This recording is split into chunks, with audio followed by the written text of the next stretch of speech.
E a música diz assim: quanto mais eu te buscar, transformado eu serei, e tua glória vai me alcançar. É isso. Então nós precisamos buscar esse Deus. Quanto mais eu buscá-lo, mais transformado eu serei, mais amado eu serei, mais condições de amar eu terei, mais condições de perdoar eu terei, mais condições de ser melhor eu terei. Menos eu pecarei. Quanto mais estiver perto de Deus, da sua glória, que é a sua luz, melhor eu serei.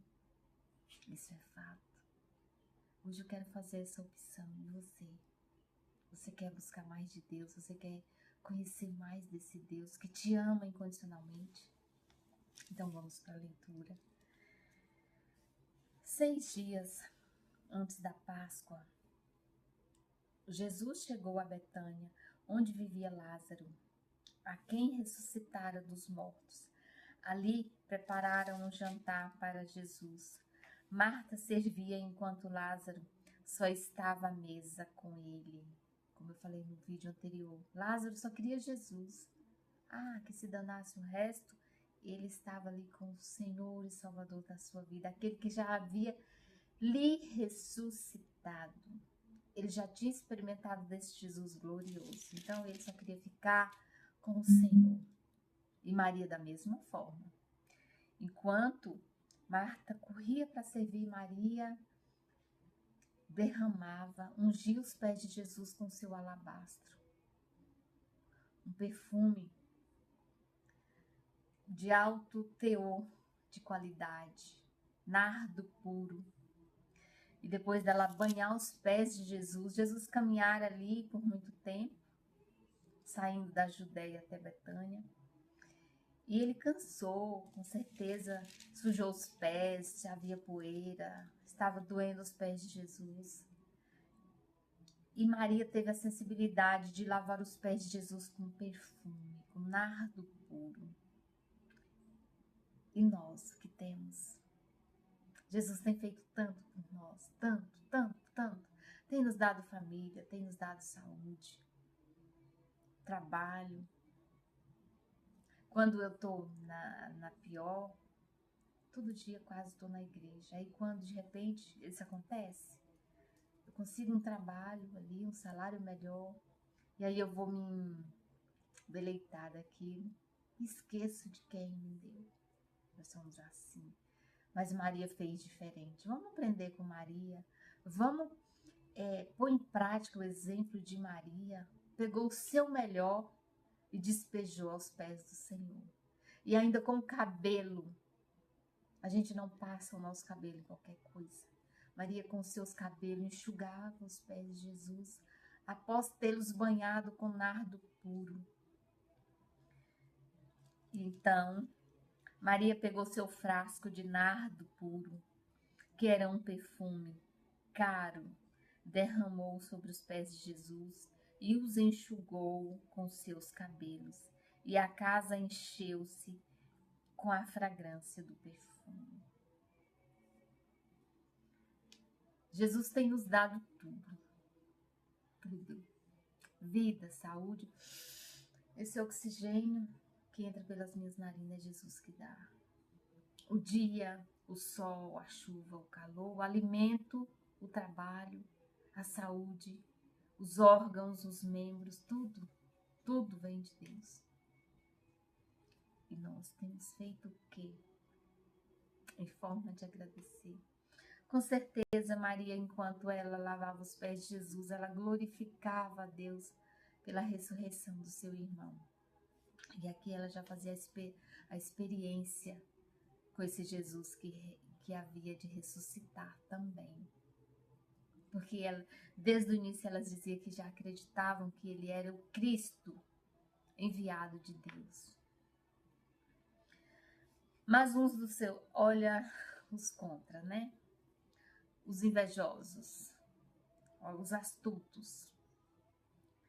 Mas um dos seus discípulos, chamado Judas Iscariotes, que mais tarde iria traí-lo, fez uma objeção. Por este perfume Porque este perfume não foi vendido e o dinheiro dado aos pobres, que hipocrisia de Judas, né? Seria 300 denários. Ele não falou isso por se interessar pelos pobres, mas porque era ladrão, sendo responsável pela bolsa de dinheiro. Costumava tirar o que nela era colocado. Respondeu Jesus: Deixa em paz, que eu guarde para o dia do meu sepultamento. Pois os pobres vocês sempre terão consigo, mas a mim nem sempre terão. Jesus já estava dando os pontos enfáticos, sinais enfáticos que ele ia, estava pouco tempo lhe restava ali no meio deles.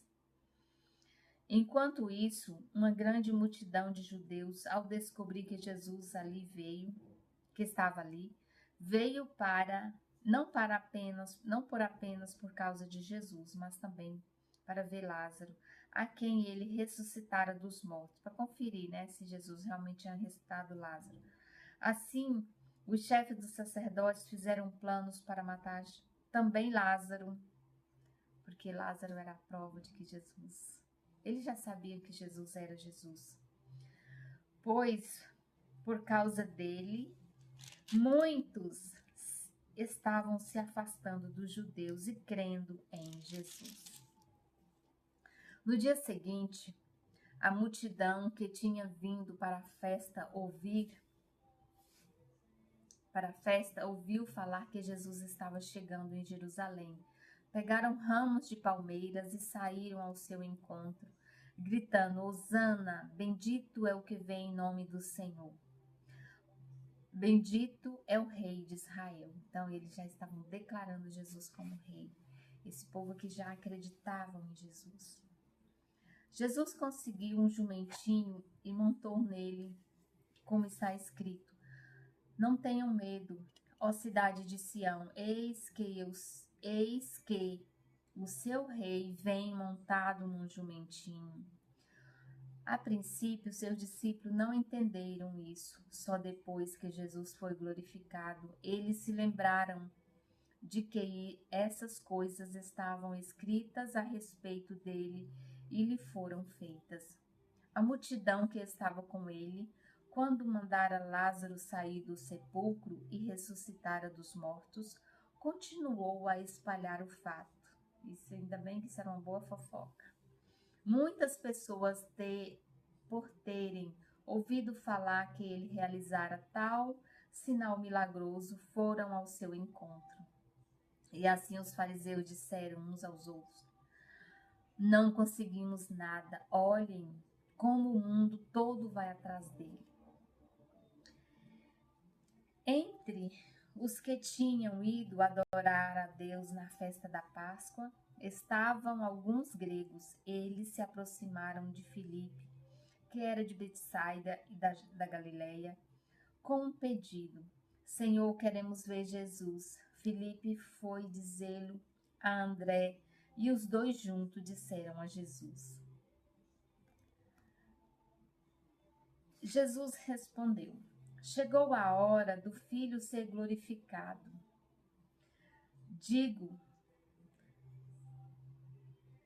Digo-lhes verdadeiramente que, se o grão de trigo não cair na terra e não morrer, continuará ele só. Mas se morrer, dará fruto. Aquele que ama a sua vida a perderá, ao passo que aquele que odeia a sua vida neste mundo a conservará para a vida eterna. Quem me serve precisa seguir-me, e onde estou, o meu servo também estará. Aquele que me serve, serve e honrará o meu Pai. Jesus talvez dissesse assim, se pronunciasse assim, porque muitos dos judeus que já acreditavam nele não tinham confessado que ele era o Senhor publicamente. Por quê? Porque tinham medo da desaprovação dos fariseus e doutores da lei. Porque todos que acreditavam e confessavam que Jesus era o Senhor, que eles realmente acreditavam em Jesus, eram expulsos das sinagogas. E nós muitas vezes caímos nessas armadilhas de sermos bonzinhos, ficar ali alisando com, curativos, paliativos, por quê? Para sermos aceitos em tais grupos, em tais situações. Às vezes você até fecha os olhos para determinada situação com as quais você não concorda, para não desagradar alguém que está fazendo errado. Se você se posicionar, se você se manter no teu posicionamento que deve ser, você vai acabar desagradando alguém. Você não quer ficar de mal com ninguém, você quer ser bonzinho, entre aspas. Jesus não quer pessoas assim. Jesus não nos quer assim. O erro é erro e o certo é certo. E a gente fica passando a mão para não ser mal visto devido ao seu posicionamento. Jesus não precisa de ninguém assim. Ou a gente é sim, ou a gente é não. Ou a gente assume o que nós somos de fato, ou a gente não assume. Não devemos ter medo de consequência. É claro que precisamos ser prudentes, sermos sábios, não sairmos por aí criando confusão, criando atrito. Mas se eu me deparo por determinada situação, eu preciso me posicionar. Não importa o que vão falar de mim, eu apenas preciso me posicionar. Deus precisa do meu posicionamento. Deus não precisa, Ele quer o meu posicionamento e Ele espera o meu posicionamento. Se eu sou filha, se eu sou batizada, se eu já assumi Jesus como meu Senhor e Salvador, eu tenho que me comportar como tal. Não importa o que até aqui eu fiz, importa o que eu irei fazer de agora por diante. Ah, mas se eu falar isso, vão dizer que eu sou chata, que eu sou abusada. Não. Se eu estiver certa, eu não tenho que temer. Não importa se a pessoa tal vai deixar de ser, vai cortar a amizade comigo, não importa. De repente é uma amizade que nem me interessa, que não me edifica, que não me leva mais para Deus. Nós precisamos pedir a Deus que nos conecte com as amizades que vêm dele, com as pessoas que vêm dele. E aí eu me lembrei aqui de algo.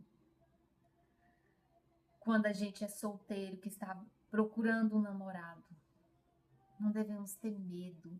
Não sei se você está procurando alguém. Não tenha medo de esperar a pessoa certa. E que se essa pessoa aparecer e tiver comportamento adverso do seu, não finja que está tudo bem para agradar a pessoa. Hoje eu estava vendo um noticiário, aconteceu no estado de Minas, uma mulher que foi vítima de um feminicídio, quase vítima, foi um atentado de feminicídio contra ela, mas graças a Deus a vida dela foi poupada. O ex-marido pegou ela e jogou de um penhasco lá em Minas. Um penhasco de mais de 1.200 metros acima do mar, do nível do mar. Pela graça de Deus, ela foi salva, porque, imagina, ela saiu de serra, de penhasco abaixo, teve apenas algumas escoriações, porque Deus preservou a sua vida, com certeza Deus tem um plano imenso para ela. Mas, mentalmente, psicologicamente, ela não está bem. E às vezes, e aí depois eu vi outro breve relato, que ela viveu 12 anos com essa pessoa, tinha uma filha, teve filha com ele. E aquela turbulência começou desde o início e ela foi aceitando. Então nós não devemos aceitar para agradar o outro, se aquela atitude do outro vai me machucar, vai produzir danos em mim futuramente com um progresso progressivo. Progressivamente aquilo vai me fazer mal. Então eu tenho que cortar antes. eu tenho que sair fora antes. E eu não tenho que temer em ficar solteira ou solteiro. Porque não tem ninguém perfeito. Sim, de fato não tem ninguém perfeito. Mas tem os ajustes. São pequenos ajustes. E quando isso começar, de repente você está vivendo situações, converse com o seu parceiro. Se é marido, converse. Não deixe virar uma coisa grande. Comece conversando, comece se acertando enquanto há tempo. Porque não adianta a gente fechar os olhos pensando que vai melhorar. Não vai. Não vai melhorar, vai piorar. E de repente precisa da conversa ali para fazer o acerto e tal. E o outro vê de repente que ele tá errado ou que ela tá errada. E os dois vão se ajustar e vão seguir. Se também não der certo, não deu. Mas não espere que chegue uma situação ao ponto de acontecer isso. A pessoa foi jogada do penhasco, um penhasco muito grande lá, mostrou ali a região geográfica. Ele escolheu o ponto mais alto, mais alto. Então nós precisamos ter esse cuidado, nós precisamos ter esse zelo.